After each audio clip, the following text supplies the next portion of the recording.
जय हिंद, वंदे मातरम। दोस्तों, स्वागत है आप सभी का ज्ञान लो कॉमर्स एंड कंपटीशन में। मैं पीके सर। आज आपका टॉपिक यानी फाइनेंशियल अकाउंटिंग में अधिकार शुल्क खाते यानी रॉयल्टी अकाउंट्स का एमसीक्यू क्वेश्चन और हायर परचेज और इंस्टॉलमेंट पेमेंट सिस्टम का एमसीक्यू क्वेश्चन लेकर आए हैं। देखिए दोस्तों, यानी सबसे पहले यानी मान लीजिए अधिकार शुल्क होता क्या है। यानी अधिकार शुल्क, देखिए अधिकार शुल्क होता क्या है। तो अधिकार शुल्क से आशय ऐसे शुल्क से है जिसमें यानी राज्य को चुकाए गए भुगतान से लगाया जाता है। राज्य को चुकाए गए भुगतान से लगाया जाता है। उसके बाद से जैसे पुराने ज़माने में क्या होता था कि जो खनिज पदार्थ था वो भूमि पर यानी राजाओं का यानी स्वामित्व था और जिसका हस्तांतरण प्रतिफल के आधार पर किया जाता था। इस प्रतिफल को ही क्या बोला जाता था, तो इस प्रतिफल को ही हम बोलते थे अधिकार शुल्क।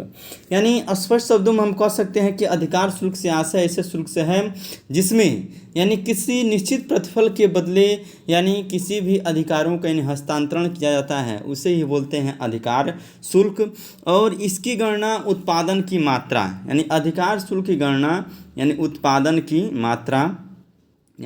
की मात्रा यानी क्वांटिटी बेस उत्पादन की मात्रा हो गया। उसके बाद से बिक्री की संख्या यानी कितनी पुस्तकें यानी बेची गई, इस पर नंबर ऑफ सोल्ड यानी बिक्री की संख्या पर निर्भर करती है। यानी जो अधिकार शुल्क निकाला जाता है यानी उत्पादन की मात्रा पर, बिक्री की संख्या पर, फिर से यूनिट्स पर यानी इकाई पर यानी कितना यूनिट्स यानी कितना उत्पादन हुआ, इस पर निर्भर करता है। यह आपका अधिकार शुल्क रहा। तो उसके बाद से मान लीजिए अधिकार शुल्क यानी कैरेक्टरिस्टिक्स पूछे यानी विशेषता पूछे, कैरेक्टरिस्टिक्स होता क्या है। तो देखिए अधिकार शुल्क की कैरेक्टरिस्टिक्स क्या होता है। तो अधिकार शुल्क का पहला कैरेक्टरिस्टिक्स है कि अधिकार शुल्क यानी एक निश्चित उद्देश्य की पूर्ति के लिए यानी क्या भुगतान किया जाता है। दूसरा विशेषता यह है कि यह प्रतिफल एक निश्चित अवधि के बाद देय होता है। जैसे मान लीजिए 1 वर्ष हुआ, 2 वर्ष हुआ, 3 वर्ष हुआ, 1 वर्ष 2 वर्ष यानी जो भी निश्चित अवधि होती है वो क्या होती है, निर्धारित होती है। फिर से तीसरा आप लिख सकते हैं कि इसका भुगतान क्या होता है, एग्रीमेंट के आधार पर यानी समझौते के आधार पर किया जाता है कि समझौता यानी कितने वर्ष का किया गया उतने के लिए यानी अधिकार शुल्क यानी भुगतान किया जाता है। और अधिकार शुल्क यानी चौथा विशेषता ये हो जाएगा कि अधिकार शुल्क यानी प्रतिफल के रूप में होता है यानी कंसिडरेशन के रूप में होता है यानी पैसे के रूप में होता है यानी अधिकार शुल्क।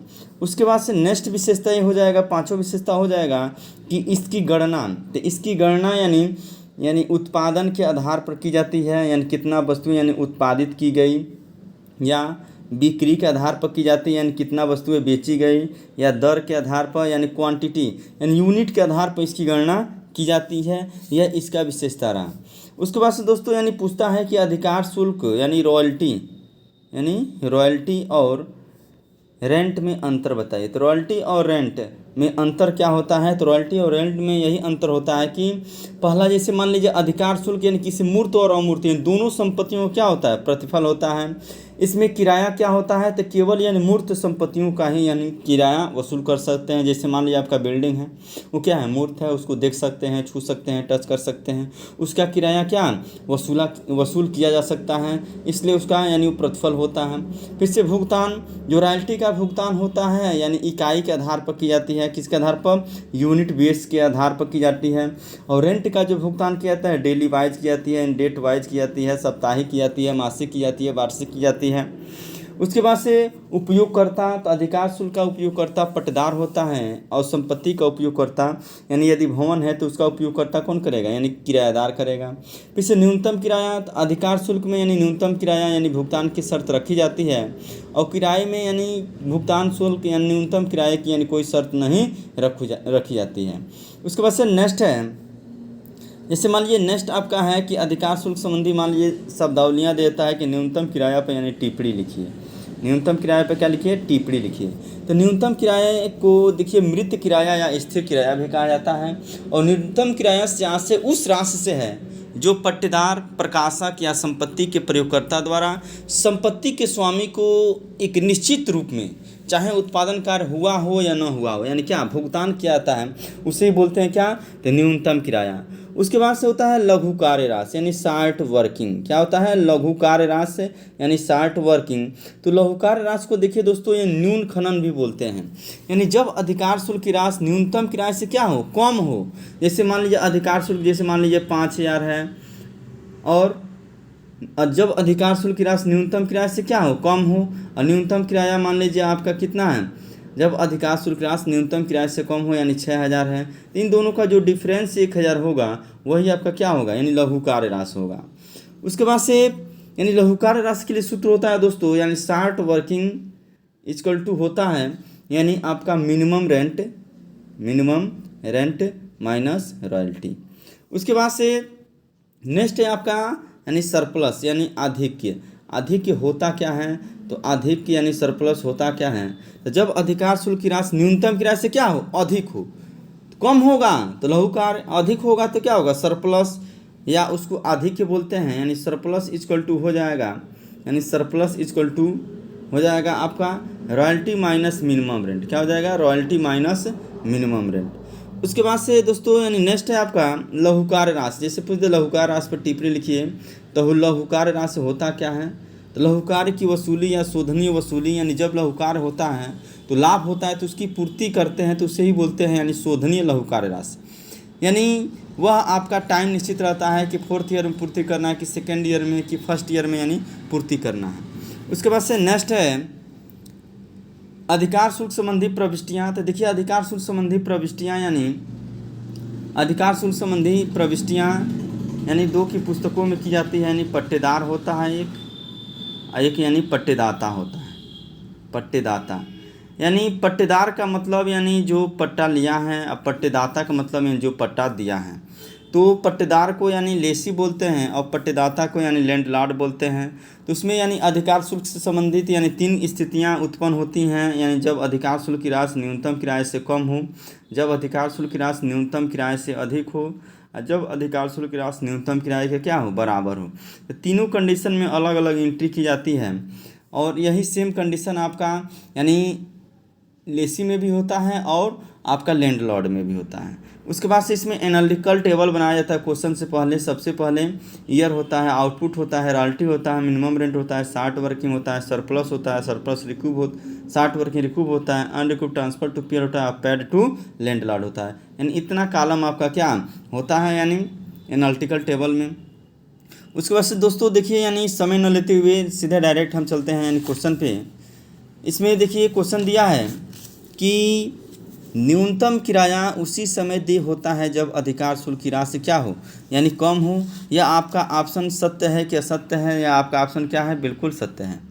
नेक्स्ट है यदि लघुकार की वसूली की संबंध में कोई शर्त न दिया हो तो लघुकार की वसूली कभी भी की जा सकती है। तो यह भी ऑप्शन आपका देखिए बिल्कुल, देखिए यदि लघुकार की वसूली के संबंध में कोई भी शर्त नहीं दी गई हो तो उसकी वसूली कभी भी की जा सकेगी। तो यह आपका ऑप्शन यानी बिल्कुल गलत है, उसकी वसूली कभी नहीं की जा सकती है। यानी जिस साल हानि होगा उसी साल उसको क्या करेंगे, यानी पीएल में उसी साल उसको ट्रांसफ़र कर देंगे। नेक्स्ट है न्यूनतम किराए को स्थिर किराया भी कहा जाता है, यानी बिल्कुल सही है, न्यूनतम किराया को स्थिर किराया या मृत किराया कहा जाता है। नेक्स्ट क्वेश्चन है यानी अधिकार शुल्क माइनस न्यूनतम किराया इक्वल टू होता क्या है, तो अधिकार शुल्क माइनस न्यूनतम किराया इक्वल टू होता है आपका यानी सरप्लस होता है। क्या होता है, यानी सरप्लस होता है, यानी अतिरेक जो इसको बोलते हैं, अधिक बोलते हैं। फिर से अधिकार शुल्क संचय खाता यानी किसकी पुस्तकों में खोला जाता है, तो देखिए दोस्तों अधिकार शुल्क संचय खाता आपका यानी लैंडलॉर्ड के पुस्तक में खोला जाता है, और शार्ट वर्किंग अकाउंट आपका लेसी के पुस्तक में खोला जाता है। शार्ट वर्किंग किसके, तो लेसी के पुस्तक में, और जो रॉयल्टी रिजर्व होता है आपका यानी लैंडलॉर्ड के पुस्तक में। दोनों एक दूसरे के क्या होता है, तो विपरीत होता है दोस्तों। नेक्स्ट आपका है बेची गई पुस्तकों की संख्या। तो बेची गई पुस्तकों की संख्या नंबर ऑफ गुड्स सोल्ड होता है दोस्तों। यानी सबसे पहले जो आपका कौन सा बुक होता है, यानी प्रारंभिक शेष, यानी प्रारंभिक शेष यानी ओपनिंग बैलेंस क्या चीज़, तो ओपनिंग स्टॉक प्लस यानी प्रकाशित पुस्तकें यानी प्रिंटेड बुक ब्रैकेट बंद माइनस क्षतिग्रस्त प्लस नमूने में रूप में दी गई वितरित प्लस आपका यानी कौन सा शेष, यानी क्लोजिंग स्टॉक यानी जोड़ देते हैं दोस्तों। तो इस प्रकार आपका निकलता है number of goods sold. Next है अधिकार शुल्क खाता है। तो अधिकार शुल्क खाता यानी कौन सा खाता होता है, ऑप्शन ए व्यक्तिगत खाता पर्सनल अकाउंट, ऑप्शन बी वास्तविक खाता रियल अकाउंट, ऑप्शन सी नाममात्र खाता, ऑप्शन डी लाभ हानि खाता। तो इसमें देखिए दोस्तों यानी पहला का ऑप्शन गौ सही है, अधिकार शुल्क कौन सा खाता है, तो नाममात्र खाता है। नेक्स्ट क्वेश्चन है लघुकार राशि से अभिप्राय है। देखिए लघुकार राशि से अभिप्राय है option A royalty minus minimum rent, option B minimum rent minus royalty, option C royalty plus minimum rent, option D इनमें से यानी कोई नहीं। देखिए दोस्तों इसमें आपका ऑप्शन यानी बी सही होगा। न्यूनतम किराया में से रॉयल्टी को घटाएंगे, न्यूनतम किराए की राशि जब कम होगी रॉयल्टी की राशि ज़्यादा होगी तो आपका इन लघुकार राशि होता है। नेक्स्ट है न्यूनतम किराए के समान नहीं है। न्यूनतम किराए के समान नहीं है तो क्या समान नहीं है, तो पट्टा यानी किराया लीज रेंट, स्थिर किराया यानी फिक्स रेंट, मृत किराया डेड रेंट, समतल किराया यानी फ्लैट रेंट। तो आपका पट्टा किराया यानी नहीं होता है दोस्तों। कौन सा किराया नहीं होता है, पट्टा किराया, बाकी सब होता है। यानी यह न्यूनतम किराए का दूसरा नाम है। स्थिर किराया भी है, समतल किराया भी है और मृत किराया भी है। नेक्स्ट क्वेश्चन है रॉयल्टी की गणना किस पर की जाती है दोस्तों। तो रॉयल्टी की गणना किस पर की जाती है, ए ऑप्शन उत्पादन आउटपुट पर, बी ऑप्शन विक्रय यानी सेल्स पर, C option output and sales पर, और डी ऑप्शन आउटपुट और सेल्स पर। देखिए दोस्तों इसमें आपका ऑप्शन कौन सा सही होगा, तो इसमें आपका ऑप्शन घ सही होगा यानी आउटपुट और सेल्स पर। नेक्स्ट क्वेश्चन है यानी पट्टाधारी की पुस्तकों में अशोधनीय लघुकार की जनरल प्रविष्टि होगी। तो पट्टाधारी यानी पट्टा ग्रहण करने वाले लेसी के पुस्तक में, किसके पुस्तक में, लेसी के पुस्तक में यानी क्या एंट्री होगी। तो देखिए दोस्तों लेसी के पुस्तक में यानी लघुकार राशि की यानी अशोधनीय लघुकार राशि यानी अशोधनीय लघुकार राशि की यानी कौन सी प्रविष्टि होगा, तो पीएल अकाउंट डेबिट टू यानी शार्ट वर्किंग, यही एंट्री आपका यानी ये वाला ऑप्शन क्या होगा तो सही होगा। यानी पीएल अकाउंट डेबिट टू यानी शार्ट वर्किंग अकाउंट, ये वाला ऑप्शन क्या है, बिल्कुल सही है। नेक्स्ट क्वेश्चन है खानों से संबंधित अधिकार शुल्क में स्वामी यानी कहलाता है। तो जो खान के यानी स्वामी होते हैं क्या कहलाते हैं दोस्तों, तो अभी बताएं यानी उसको लैंडलॉर्ड बोलते हैं, स्वामी को लैंडलॉर्ड बोलते हैं और उसको भूपति भी बोलते हैं। पट्टेदार यानी जो पट्टा लेता है उसको बोलते हैं, और उप पट्टेदार, तो उप पट्टेदार से आशय ऐसे पट्टेदार से जैसे मान लीजिए आप ए हैं, ए और बी में यानी समझौता हुआ है, ए क्या है लेसी है, अभी क्या है लैंडलॉर्ड है, यानी ये मालिक हैं, इससे क्या है पट्टा लिए हैं। हमारे ये पट्टा का कार्य ये अकेले नहीं कर पाते हैं तो ये दूसरे आदमी को यानी सी को यानी उस काम को करने के लिए नियुक्त करते हैं तो उसी को हम पट्टा बोलते हैं। जैसे मान लीजिए हमने क्या किया, किसी से रूम पर यानी रूम किराए पर लिया है, लेकिन हम किराया यानी पूरा भुगतान नहीं कर पाते हैं, उसमें अपना हम थर्ड पार्टी रख लेते हैं, तो जो थर्ड पार्टी होता है दोस्तों उसी को बोलते हैं यानी उप पट्टेदार। नेक्स्ट क्वेश्चन है वसूली योग्य लघुकार राशि को दर्शाता है। तो वसूली योग्य यानी लघुकार राशि यानी किसको दर्शाता है, तो वसूली लघुकार राशि को हम चिट्ठी में दर्शाते हैं यानी संपत्ति पक्ष में। आपका ऑप्शन यानी डी सही होगा। नेक्स्ट क्वेश्चन है देखिए किराया क्रय पद्धति से संबंधित हम क्वेश्चन लिए हैं। तो किराया क्रय पद्धति से संबंधित सबसे पहले किराया क्रय पद्धति का मीनिंग जानना होगा। तो देखिए लेक्चर के रूप में हम आपको बता रहे हैं किराया क्रय पद्धति होता क्या है। तो किराया क्रय पद्धति से आशय ऐसी पद्धति से है जिसमें यानी जो भी यानी क्रेता होता है यानी जो भी वस्तु खरीदता है उसका भुगतान वो नकदी में न करके दोस्तों क्या करता है वो किस्तों में भुगतान करते हैं। और वह किस्तें क्या हो सकती हैं, तो मासिक हो सकता है, तिमाही हो सकता है, छमाही हो सकता है, वार्षिक हो सकता है। और उन किस्तों में यानी किस्त के अलावा यानी इंस्टॉलमेंट के अलावा क्या इंटरेस्ट भी शामिल रहता है। वह इंटरेस्ट आपका वार्षिक हो सकता है, छमाही हो सकता है और तिमाही हो सकता है। और अंतिम किस्त के भुगतान तक यानी जो भी किस्तें यानी क्रेता द्वारा भुगतान की जाती है विक्रेता उससे क्या मानता है, किराया मानता है। इसलिए उस पद्धति का नाम क्या है, किराया क्रय पद्धति। जैसे ही अंतिम किस्त का यानी भुगतान किया जाता है वैसे ही क्रेता क्या उस संपत्ति का मालिक हो जाता है। और इसके बीच यदि मान लीजिए संपत्ति की कोई टूट फूट होती है क्रेता की लापरवाही से नहीं यानी ऐसे ही हो जाती है तो उसको यानी मरम्मत कराने का अधिकार, रिपेयर कराने का अधिकार किसको होता है दोस्तों, यानी सेलर को होता है यानी विक्रेता को होता है। और यदि मान लीजिए किस्त के भुगतान में वो त्रुटि करता है, जैसे मान लीजिए 2 किस्त दिया है और 12 किस्त बना है जिसमें 10 किस्त बाकी है, तो 2 किस्त का पैसा ए जो नगदी दिया है उस पैसे को क्या यानी हरण कर लिया जाता है और फिर से तीसरे व्यक्ति को क्या किया जाता है यानी फिर से बेच दिया जाता है संपत्ति, जिसको रिपोसेज स्टॉक बोलते हैं दोस्तों। और जैसे मान लीजिए इसका विशेषता पूछे तो पहला विशेषता है उधार बिक्री का होना, दूसरा विशेषता है ये किस्तों में भुगतान होना, तीसरा विशेषता है कि अंतिम किस्त के भुगतान तक मालिक यानी विक्रेता बना रहता है, चौथा है यानी जैसे अंतिम किस्त का भुगतान करेंगे मालिक क्या क्रेता हो जाता है, पांचवा है या एग्रीमेंट बेस पर आधारित होता है, 6वां है यानी ब्याज इसमें शामिल होता है। 7वां है किस्तें मासिक, तिमाही, छमाही और वार्षिक हो सकती है। 8वां है मरम्मत कराने का अधिकार किसको होता है? विक्रेता को होता है। इस प्रकार दोस्तों हमको आशा है कि आप लोग क्या समझ गए होंगे। नेक्स्ट हम सीधे अब क्वेश्चन पर आते हैं। देखिए इसमें थोड़ा बहुत आपको यानी जानना पड़ेगा कि किराया क्रय पद्धति क्या है, इसका विशेषता क्या है, तो आप अपने आप यानी खुद कर लेंगे। तो नेक्स्ट सीधे हम यानी MCQ क्वेश्चन पाते हैं। किराया क्रय पद्धति के अंतर्गत विक्रेता द्वारा क्रेता को माल किराए पर दिया जाता है, या आपका ऑप्शन सही है कि गलत है। तो देखिए दिया है किराया क्रय पद्धति के अंतर्गत विक्रेता द्वारा क्रेता को माल यानी किराए पर दिया जाता है, या आपका ऑप्शन यानी सही है कि गलत है, या आपका ऑप्शन यानी बिल्कुल गलत है। नेक्स्ट है किराया क्रय पद्धति में अंतिम किस्त के भुगतान तक वस्तु पर स्वामित्व विक्रेता का रहता है। बिल्कुल सही है, जैसे ही अंतिम किस्त का भुगतान होगा क्रेता उसका मालिक बन जाता है। नेक्स्ट क्वेश्चन है किराया क्रय पद्धति में लेखा करते समय क्रेता द्वारा ब्याज उच्चंत खाता खोला जाता है। देखिए दोस्तों यानी ब्याज उच्चंत खाता का संबंध यानी किराया क्रय पद्धति से न होकर यानी किस्त भुगतान पद्धति से होता है। इसलिए जो ब्याज उच्चंत खाता है वो किस्त भुगतान पद्धति में खोला जाता है, किराया क्रय पद्धति में नहीं खोला जाता है, इसलिए ऑप्शन क्या है? गलत है। नेक्स्ट है आपका यानी किराया क्रय पद्धति में क्रेता को वस्तु के स्वामित्व का हस्तांतरण प्रथम किस्त का भुगतान करने के बाद हो जाता है। यह ऑप्शन बिल्कुल गलत है, क्योंकि जब तक आप अंतिम किस्त का भुगतान नहीं करेंगे तब तक उसके आपको मालिक नहीं बनाया जाएगा। नेक्स्ट क्वेश्चन है किराया क्रय पद्धति में विक्रेता यानी माल का बीमा करा सकता है। बिल्कुल सही है।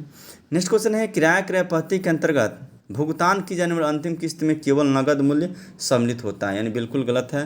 यानी उसमें आपका नगद मूल्य सम्मिलित हो सकता है, नहीं भी हो सकता है। नेक्स्ट क्वेश्चन है किराया क्रय पद्धति में वस्तु का मूल्य उसके नगद मूल्य से यानी होता है। तो नगद मूल्य से क्या होगा? यानी अधिक होगा, यानी मोर होगा, यानी अधिक होता है। नेक्स्ट क्वेश्चन है किराया क्रय पद्धति में किस्त का प्रथम भाग यानी पूंजीगत होता है, यानी कैपिटल होता है, और दूसरा भाग यानी आयगत होता है, यानी इनकम होता है। नेक्स्ट क्वेश्चन है कि यानी के समय चुकाई गई किस्त में कोई ब्याज सम्मिलित नहीं होता, यानी सुपुर्दगी के समय, यानी जो आपका डिलीवरी टाइम पेमेंट है उस समय आप यानी कोई राशि चुकाई जाती है तो उस पर ब्याज सम्मिलित नहीं होता है। नेक्स्ट क्वेश्चन है किराया क्रय पद्धति में अंतिम किस्त का भुगतान होने तक वस्तु को अच्छी दशा में रखने का दायित्व किसके होगा? तो क्रेता को होगा दोस्तों। यानी किसका होगा? क्योंकि क्रेता के पास ही संपत्ति रहती है, आपका ऑप्शन क्रेता होगा।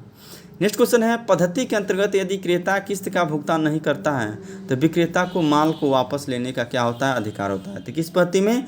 तो किराया क्रय पद्धति में, यानी आपका हायर परचेज सिस्टम में यानी सिस्टम होता है, लेकिन किस्त भुगतान पद्धति में सिस्टम नहीं होता है। नेक्स्ट क्वेश्चन है यानी उचित ढंग से किराया क्रय पद्धति में अंतिम किस्त के भुगतान के पूर्व यानी क्रेता वस्तु को उचित ढंग से उपयोग कर सकता है, बेच सकता है, नष्ट कर सकता है, गिरवी रख सकता है। तो यह आपका ऑप्शन यानी क सही होगा, उचित ढंग से प्रयोग कर सकता है।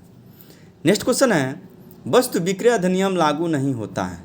ऑप्शन ए नगद क्रय पद्धति, ऑप्शन बी उधार क्रय पद्धति, ऑप्शन सी किराया क्रय पद्धति, ऑप्शन डी यानी किस्त भुगतान पद्धति। तो इसमें आपका ऑप्शन यानी ग सही होगा, यानी किराया क्रय पद्धति, यानी वस्तु विक्रय अधिनियम इस पर लागू नहीं होता है क्योंकि इसका अधिनियम 1972 है। नेक्स्ट क्वेश्चन है किराया क्रय पद्धति में माल की मरम्मत का दायित्व किसको होता है? शुरू में ही बताया है विक्रेता को होता है। नेक्स्ट क्वेश्चन है किराया क्रय पद्धति में ब्याज की गणना का आधार होता है। तो ब्याज की गणना किस पर की जाती है दोस्तों? तो कैश प्राइस यानी रोकड़ मूल्य पर की जाती है। नेक्स्ट क्वेश्चन है किराया क्रय प्रणाली के अंतर्गत माल का स्वामित्व क्रेता को प्राप्त होता है। तो कब प्राप्त होता है? तो अभी बताएं दोस्तों अंतिम किस्त। तो ऑप्शन दिया है अनुबंध करने पर, गलत। 2 किस्त चुकाने पर, ये भी गलत है। सभी किस्त चुकाने पर, ये बिल्कुल सही है। यानी सभी किस्त जब चुका देंगे तो आपका यानी मालिक कौन? यानी क्रेता हो जाता है। ब्याज की आधी रकम चुकाने पर, बिल्कुल गलत है। किराया क्रय अधिनियम किस वर्ष लागू हुआ? तो आपका ऑप्शन यानी गो सही होगा, यानी 1972 में। 1932 में आपका सहदारी अधिनियम है, 1956 में LIC है, 1872 में यानी आपका अनुबंध अधिनियम है। नेक्स्ट क्वेश्चन है देखिए दोस्तों, यानी सीधे हम चलते हैं हम किस्त भुगतान पद्धति में। तो किस्त भुगतान पद्धति भी यानी किराया क्रय पद्धति का मिलता जुलता रूप होता है, और इसमें भी जो भी संपत्ति क्रय की जाती है उसका भुगतान किस्तों में किया जाता है, और उन किस्तों में यानी क्या होता है? ब्याज भी शामिल होता है, और वे ब्याज तिमाही, छमाही और वार्षिक होता है। लेकिन परंतु इसमें केवल यही अंतर होता है कि जैसे ही आप सुपुर्दगी करेंगे वह माल का स्वामित्व का हस्तांतरण किसको होता है? क्रेता को हो जाता है। तो सीधे हम आते हैं एमसीक्यू क्वेश्चन पर। तो एमसीक्यू क्वेश्चन दिया है, जैसे मान लीजिए किराया क्रय पद्धति में यानी विक्रेता द्वारा क्रेता को माल नगद बेचा जाता है। तो यह आपका ऑप्शन यानी सही है कि गलत है कि किराया क्रय पद्धति में विक्रेता द्वारा यानी क्रेता को माल नगद बेचा जाता है। यह आपका ऑप्शन यानी बिल्कुल गलत है। नेक्स्ट क्वेश्चन है, किस्त क्रय पद्धति वस्तु क्रय पद्धति यानी दोनों सेम हैं, यानी यह भी आपका ऑप्शन क्या है? तो यह भी आपका ऑप्शन देखिए दोनों सेम है यानी सही है। नेक्स्ट है, किराया क्रय पद्धति में विक्रेता अदत्त राशि की वसूली के लिए क्रेता पर मुकदमा कर सकता है। तो ये भी सही है यानी क्रेता पर मुकदमा कर सकता है। नेक्स्ट क्वेश्चन है, देखिए क्रेता पर मुकदमा करेगा लेकिन संपत्ति वापस नहीं लेगा। संपत्ति वापस कब लेगा? तो किराया क्रय पद्धति में लेगा। नेक्स्ट क्वेश्चन है, किराया क्रय पद्धति में अन्य व्यक्ति वस्तु पर श्रेष्ठ स्वाधिकार प्राप्त कर सकता है। यह आपका ऑप्शन यानी बिल्कुल सही है। नेक्स्ट क्वेश्चन है, किस्त क्रय पद्धति में किसी वस्तु का मूल्य उसके नगद मूल्य और अदत्त रकम पर ब्याज के योग के बराबर होता है। यह आपका ऑप्शन यानी सही है कि गलत है? आपका ऑप्शन बिल्कुल सही है। नेक्स्ट क्वेश्चन है, यानी किस्त क्रय पद्धति में यानी विक्रय होता है और उसके मूल्य का भुगतान में होता है और किस्त की राशि यानी ब्याज सहित होता है। देखिए दोस्तों, यानी इसमें भरा क्या जाएगा? किस्त क्रय पद्धति में विक्रय देखिए उधार होता है। क्या होता है? तो उधार होता है। और उसके मूल्य का भुगतान, तो मूल्य का भुगतान किस में किया जाता है दोस्तों? तो किस्त में किया जाता है, इसलिए उसका नाम है किस्त भुगतान पद्धति है। और राशि पर यानी ब्याज सहित होता है, यानी अदत्त राशि पर यानी ब्याज सहित होता है, इसलिए आपका उधार भरा जाएगा, उसके बाद से किस्त भरा जाएगा, फिर से अदत्त भरा जाएगा। नेक्स्ट क्वेश्चन है, यानी पद्धति में भुगतान चूक होने पर क्रेता से वस्तु वापस नहीं होता है। तो किस पद्धति में? तो किस्त भुगतान पद्धति में, इसमें किस्त भुगतान पद्धति भरेंगे। नेक्स्ट क्वेश्चन है कि सुपुर्दगी किस्त को छोड़कर प्रत्येक किस्त के दो भाग होते हैं। एक वस्तु का यानी कौन सा भाग होता है? तो एक वस्तु का यानी किस्त क्रय भाग होता है, और एक वस्तु का कौन सा भाग होता है? तो एक वस्तु का यानी नगद मूल्य का भाग होता है। तो नेक्स्ट क्वेश्चन है आपका, एक नगद भाग होता है, एक ब्याज का यानी भाग होता है। नेक्स्ट क्वेश्चन है, यानी किस्त क्रय पद्धति में वस्तु के मूल्य का भुगतान होता है। तो मासिक किस्तों में, छमाही में, वार्षिक में, सामयिक में। तो इसमें आपका ऑप्शन यानी कौन सा सही होगा? तो इसमें आपका ऑप्शन यानी घ सही होगा, सामयिक किस्तों में। नेक्स्ट क्वेश्चन है, किस्त भुगतान पद्धति में वस्तु पर क्रेता का स्वामित्व हो जाता है। तो इसमें कौन सा ऑप्शन सही होगा? तो अनुबंध होते हैं। तो इस प्रकार ये आपका क्वेश्चन कंप्लीट हुआ। जय हिंद, वंदे मातरम, सत श्री अकाल, आदाब। यह वीडियो अधिक से अधिक शेयर कीजिए, लाइक कीजिए, सब्सक्राइब कीजिए।